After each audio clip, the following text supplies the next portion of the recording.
کسی کو کوئی شک تھا تو جناب عمران خان نے وہ شک بھی دور کر دیا ہے۔ CNN کی بیکی اینڈرسن نے عمران خان سے پوچھا کہ آپ خود پر قاتلانہ حملے کا الزام 3 افراد پر لگا رہے ہیں، ان تینوں کے خلاف الزام کا کوئی ثبوت آپ کے پاس ہے؟ خان صاحب نے ثبوت دینے کی بجائے الزام کا پس منظر بیان کرنا شروع کر دیا۔ اسی انٹرویو میں امریکی صحافی نے عمران خان سے پوچھا کہ آپ کو قاتلانہ حملے کی پیشگی اطلاع کیسے مل گئی تھی؟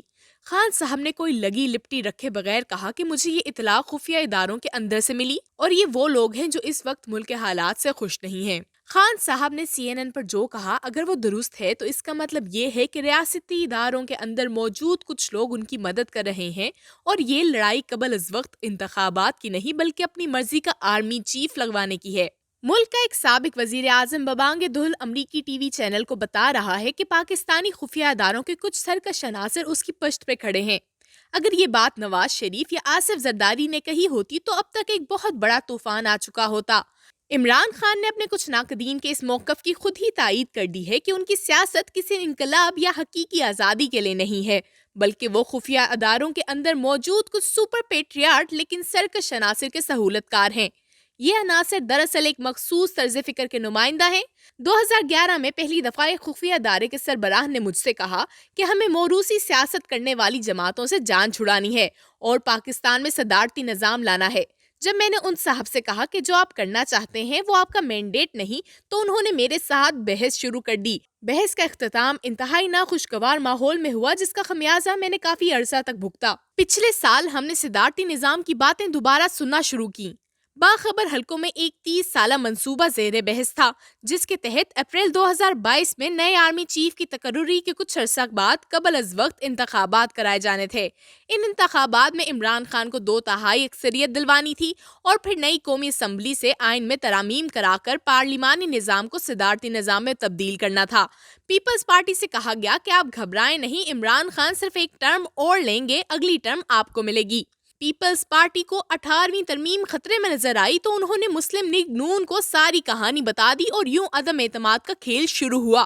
عدم اعتماد کے کھیل میں عمران خان کو صدر عارف الوی کی مکمل حمایت حاصل تھی اور اب خان صاحب نے CNN کے ذریعے ساری دنیا کو بتا دیا ہے کہ انہیں خفیہ اداروں کے اندر موجود عناصر کی حمایت حاصل تھی۔ عمران خان خفیہ اداروں کے اندر موجود جن عناصر کی حمایت کا دعویٰ کر رہے ہیں وہ خان صاحب کو نہیں بلکہ اپنے آپ کو قوم کا نجات دہندہ سمجھتے ہیں اور نجات دہندہ بننے کے لیے وہ کسی نہ کسی طرح پاکستان میں صدارتی نظام نافذ کرنا چاہتے ہیں۔ عمران خان کو غور کرنا چاہیے کہ جن عناصر نے انہیں پہلے ہی بتا دیا تھا کہ آپ پر وزیر آباد میں قاتلانہ حملہ ہوگا اور حملہ آور کو ایک مذہبی جنونی قرار دیا جائے گا، انہوں نے آپ کو وزیر آباد میں حفاظتی انتظامات سخت کرنے کے لیے کیوں نہ کہا؟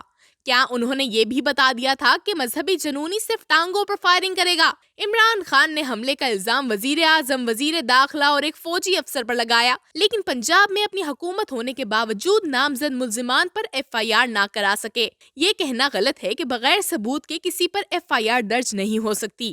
1974 میں ذوالفقار علی بھٹو وزیر اعظم تھے اور پنجاب میں ان کی حکومت تھی۔ لاہور میں پیپلز پارٹی کے ایک ناراض MNA احمد رضا قصوری کے والد محمد احمد خان قصوری قتل ہو گئے۔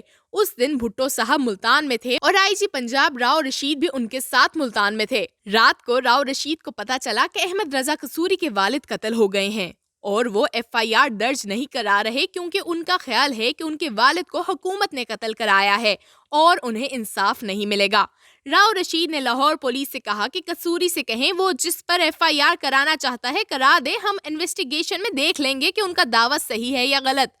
قصوری نے FIR میں وزیر اعظم بھٹو کو نامزد کر دیا۔ اگلے دن راؤ صاحب نے وزیر اعظم کو بتا دیا اور وزیر اعظم نے کوئی اعتراض نہ کیا کیونکہ وہ خود بھی ایک وکیل تھے۔ بعد میں جنرل ضیاء الحق نے اس مقدمے کو بھٹو کے عدالتی قتل کے لیے کیسے استعمال کیا وہ راؤ رشید صاحب کے طویل انٹرویو جو میں نے دیکھا میں موجود ہے۔ FIR میں ملزم نامزد کرنا عمران خان کا حق ہے اور اب ریاست کا بھی یہ حق ہے کہ وہ خفیہ اداروں میں ان عناصر کو ڈھونڈے جو عمران خان کی مدد کر رہے ہیں۔ خفیہ اداروں میں سرکش عناصر کی موجودگی ناقابل قبول ہے۔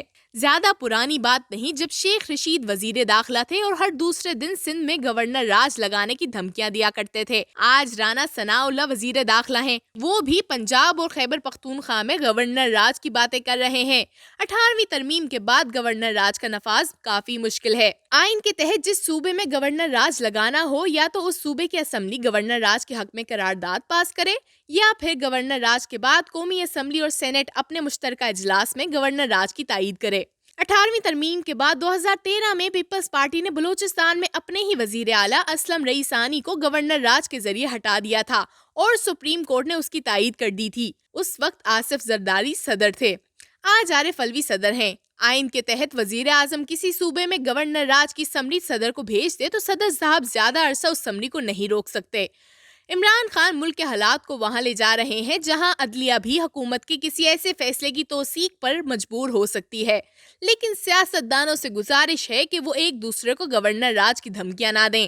اگر عمران خان خفیہ اداروں میں موجود سرکش عناصر کی مدد سے جلاؤ گھراؤ سے باز نہیں آ رہے تو فوری طور پر نئے آرمی چیف کی تقرری کر دی جائے، جو کام نومبر کے آخر میں کرنا ہے۔ نومبر کے وسط میں کر دیں، سارا ہنگامہ ختم ہو جائے گا۔ اس کا کریڈٹ بھی خان صاحب کو جائے گا کیونکہ کچھ سرکش عناصر کے ساتھ ملی بھگت کی خبر بھی تو انہوں نے خود بریک کی ہے۔